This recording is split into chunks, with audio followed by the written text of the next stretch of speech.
would you like to be president of Nigeria? Some of us, we need to lead in terms of the trajectory of developing Africa through the business, not through the political leadership. Are there good investment opportunities for non-Africans in Africa? Well, there are good opportunities for everybody, you know, and I think there's protection also for everybody. So the Arsenal team, and is that a team that you would like to buy someday? It is a team that, yes, you know, I would like to buy, you know, someday. Would you fix your tie, please? Well, people wouldn't recognize me if my tie was fixed, but okay. Just leave it this way. All right.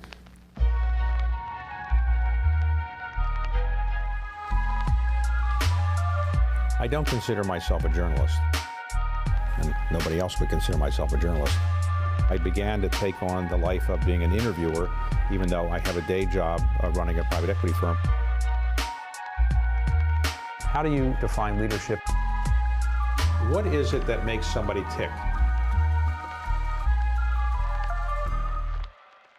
Aliko Dangote is widely known to be the wealthiest man in Africa. So is that a title you're proud to have, or is that one where you get so many people calling you for money, you wish you weren't the wealthiest man in Africa?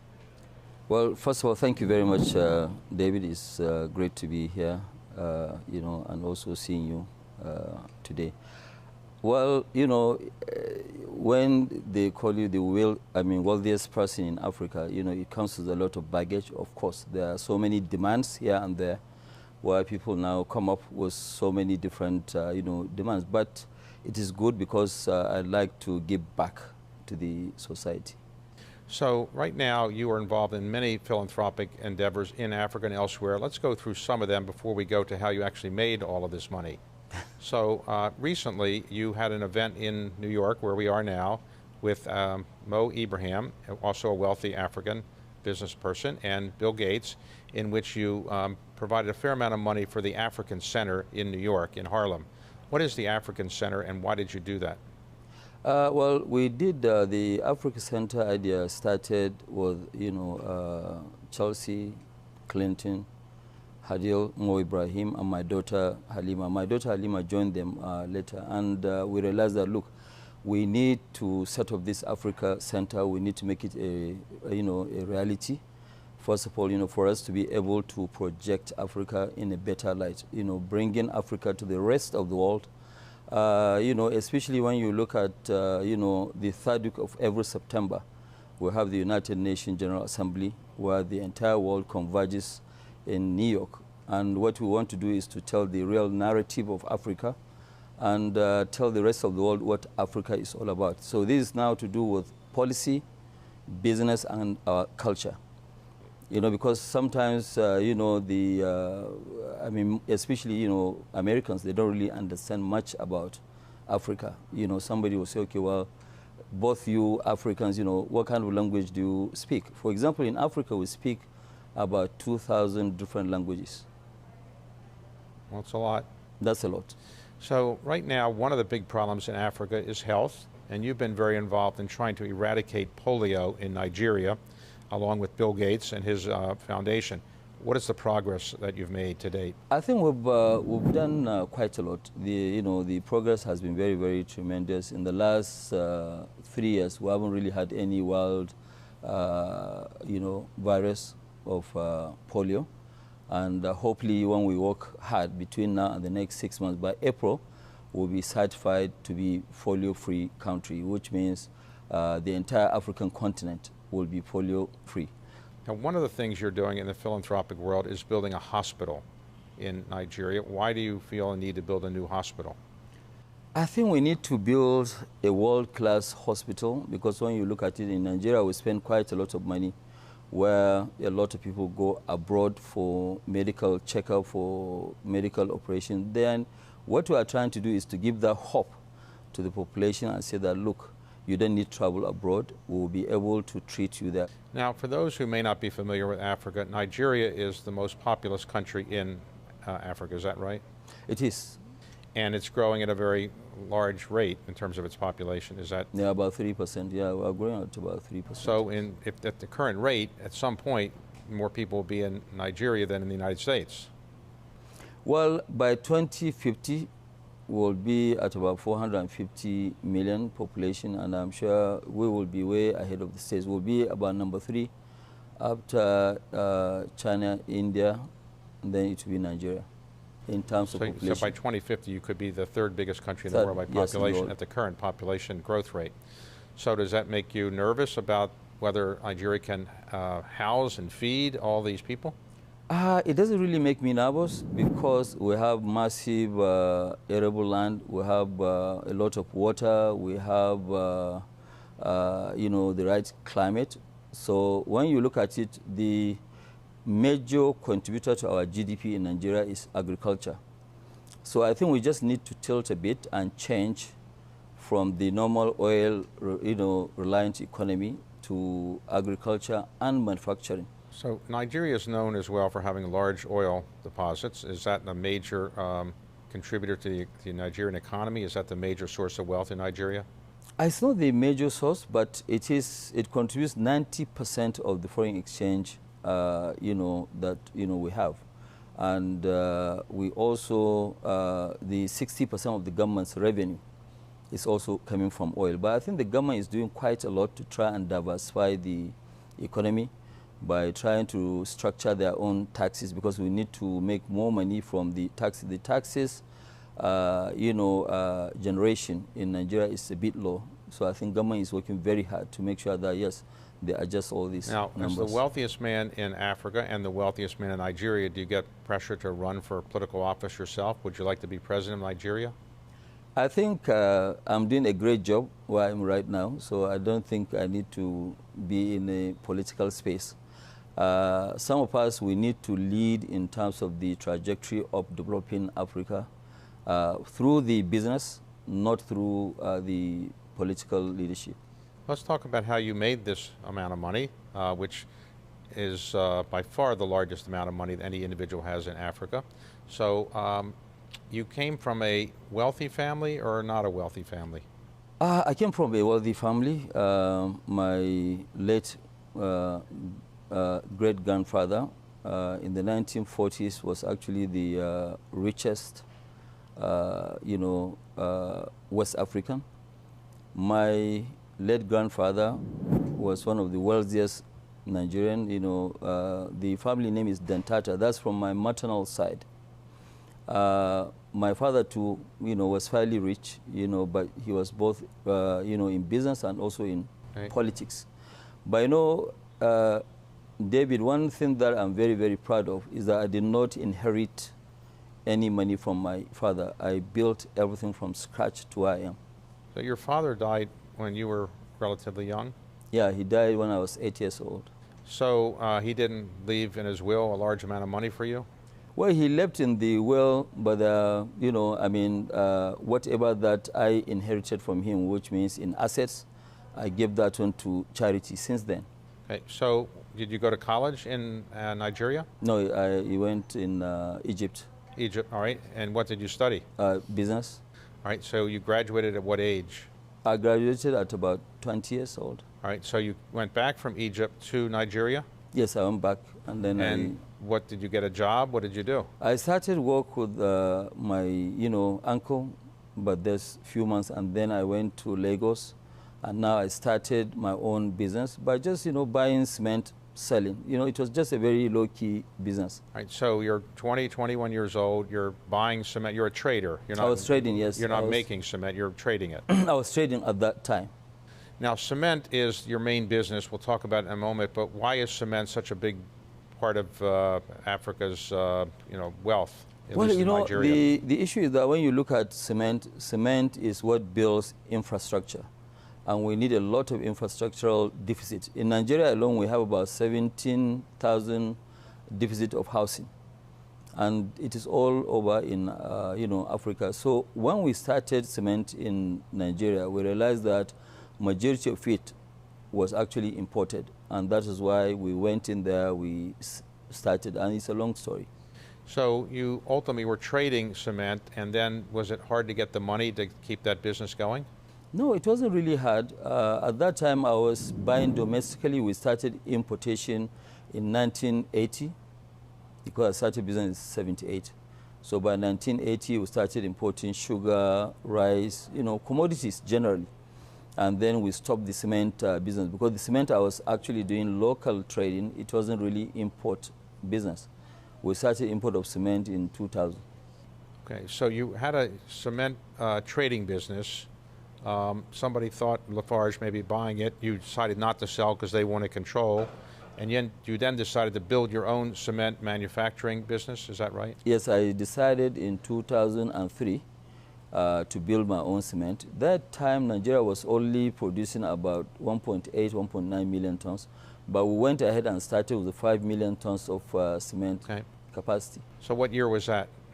This was 2000, and we started the building end of 2003, and we finished in 2007. And so now you're the largest cement manufacturer in Nigeria? We're the largest cement manufacturer in sub-Saharan Africa. So you're building a refinery in Nigeria. Why does Nigeria need another refinery? When you look at the entire sub-Saharan Africa, we have only 2 working refineries.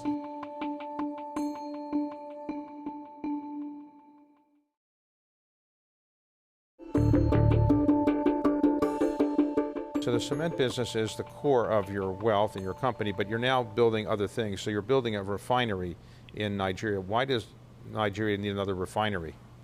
Well, David, let me give you a little bit of history. What we do as Dangote Group, we use our businesses, like now we're using our current businesses to build the future of the, business. Like when we're in sugar, it was the sugar profit that we used in building the cement. Now with this cement, we're building so many things, with refinery, fertilizer, petroleum products, and then we're doing also petrochemicals. With the refinery, your question is, okay, why are we building a refinery? When you look at the entire sub-Saharan Africa, we have only 2 working refineries. One, it is in Cote d'Ivoire, which has only 75,000 barrels a day. The other one is by Sasol in South Africa. But majority of all these countries, almost all the sub-Saharan African countries, they don't have refining capacity.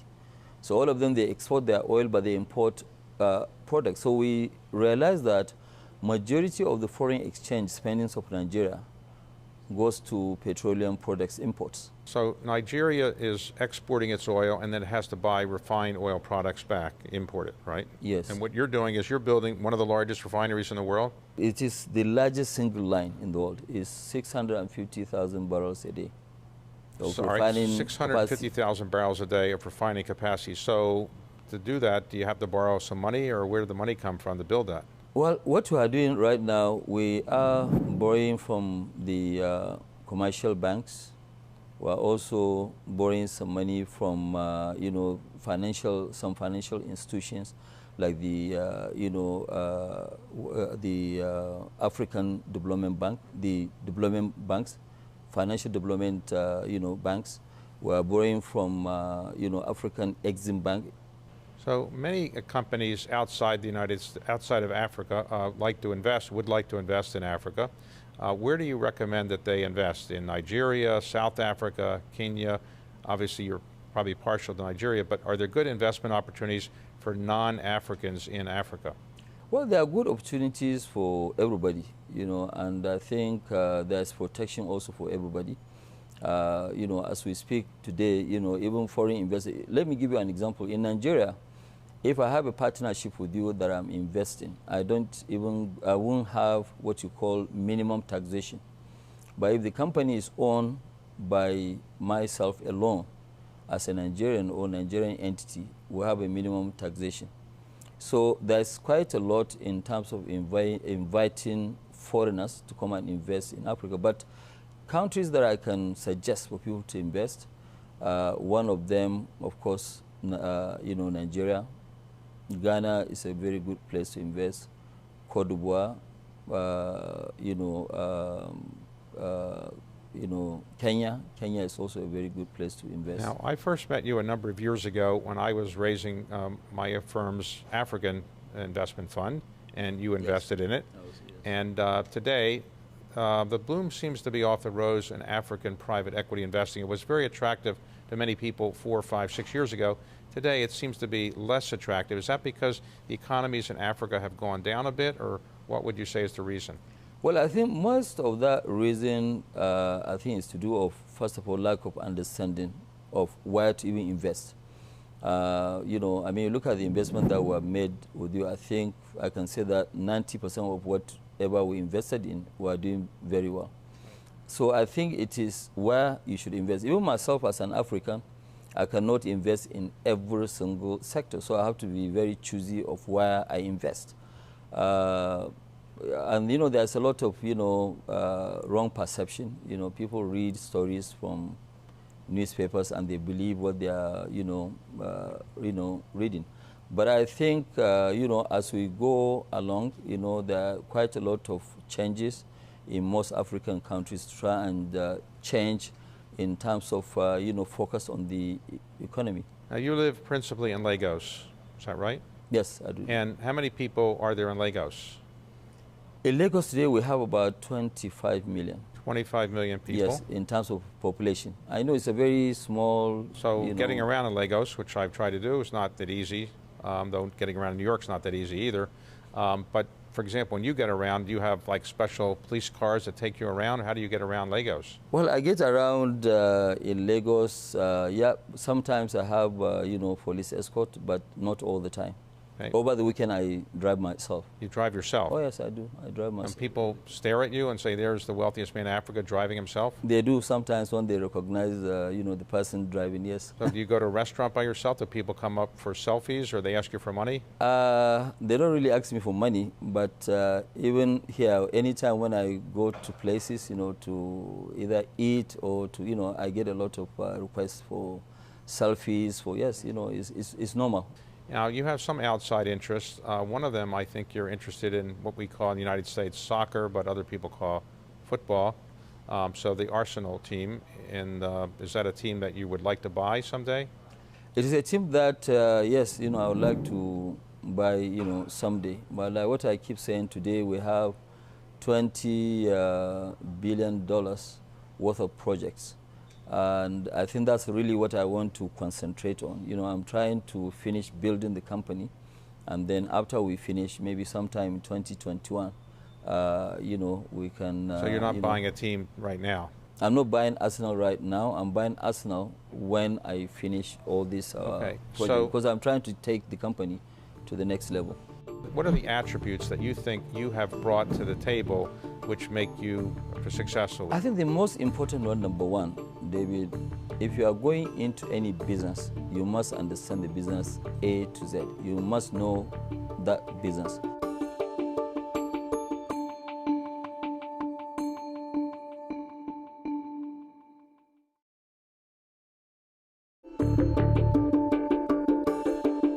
Okay, so in terms of Africa itself, generally, are you bullish on Africa's prospects as a place in which people can invest, private equity firms or industrial companies to invest? I think I'm very, very bullish when it comes to Africa, and it is the main reason, David, today why we have $20 billion that we're investing all, you know, at a go, which will finish by end of next year. First quarter of, you know, I mean, in the next 2 years, let's say in the next 2 years. I'm very, very bullish, you know, in Africa. We have done very, very well in, you know, Africa. And, you know, I can tell you, if we continue with what we are doing today, based on our own projections, we'll be able to be, you know, within the next 5 years in the Fortune 100. Now, from time to time on some television networks, I see advertisements for Dangote. Yes. As your, for your company. Is that just general brand building? Why do you advertise, let's say in the United States, the Dangote brand, because most of your businesses are not in the United States?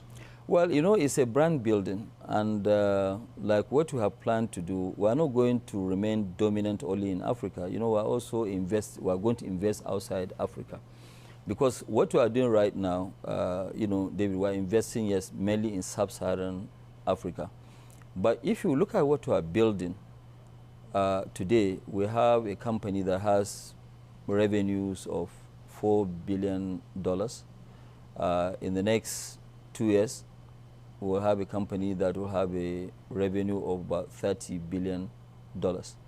So with that, we'll have quite a lot of money. What we are trying to do is to use major part of that money and invest outside Africa, and maybe 40% of it to continue to invest in Africa, because we have invested very, very heavily in Africa. So you're in your early 60s. Yeah, I'm 62 now. 62, well, that's pretty early 60s. So do you intend to keep doing this for 10 more years, 20 more years, 30 more years? Let me not commit, but I think I will maybe work for the next, at least, very active in the next 15 years. So let's suppose somebody's watching this and say, I want to be like Mr. Dangote, I want to be a successful businessman in Africa. What are the attributes, or anywhere, what are the attributes that you think you have brought to the table which make you successful? Is it intelligence, hard work, persistence, all of those things? What would you say are the most important attributes? I think the most important one, number one, David, if you are going into any business, you must understand the business A to Z. You must know that business. You shouldn't just go and invest because somebody now will say, okay, hey, there's good money in cement, then you go and jump into cement. You have to understand the business in and out, and that's the difference with me. I know my business in and out. You can wake me up any time and ask me about fertilizer, ask me about anything that we are doing. And the other one is really to work very hard, and you have to have the tenacity of continuing to, you have some hiccups here and there, but you have to be focused in terms of what you are doing. Now, I've known you for a while, and I never seem to get you to yell or scream, or you seem very low-key. You don't use the technique of yelling and screaming at people, or you're just very low-key and even-keeled. To what do you attribute that, or am I wrong? I think, no, you're not wrong. That's my nature. I'm very quiet, and I'm very, very calm.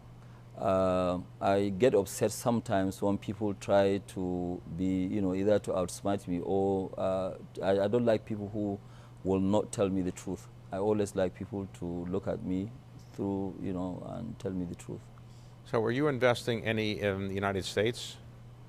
We are going to start investing, in the United States just after this project. We want to open a family office, both in New York and in London. We already have an office in London which has been operating for the last 30 years. Okay. So we want to turn part of that, as a family office, so that we can diversify the wealth. As you know, I've discussed this with you before, where, sometimes in Africa you have issues of devaluation, so we want to really preserve some of the family's wealth. Right. Now, sometimes wealthy people, they collect art, they collect cars, they collect other things, or some of your wealth that you're not using for philanthropy, what do you do with it? Are you a collector of things, or? I'm not really a collector of arts. Anytime when I have excess money, I like to put more in terms of charity. I don't really have very expensive lifestyle. And the great pleasure of your life is just building your company and then giving away extra money? That's my greatest pleasure in life. Okay. Yes. Well, it's a very good success story, and I know a lot of people wanted to hear how you've done it, and I guess you're saying it's hard work and persistence, a little luck maybe from time to time. Luck, definitely. Luck must be there. If there's no luck, you won't be able to make it, of course. Well, thank you very much for coming today, and I appreciate your giving us your insights. Thank you. Thank you so much, David.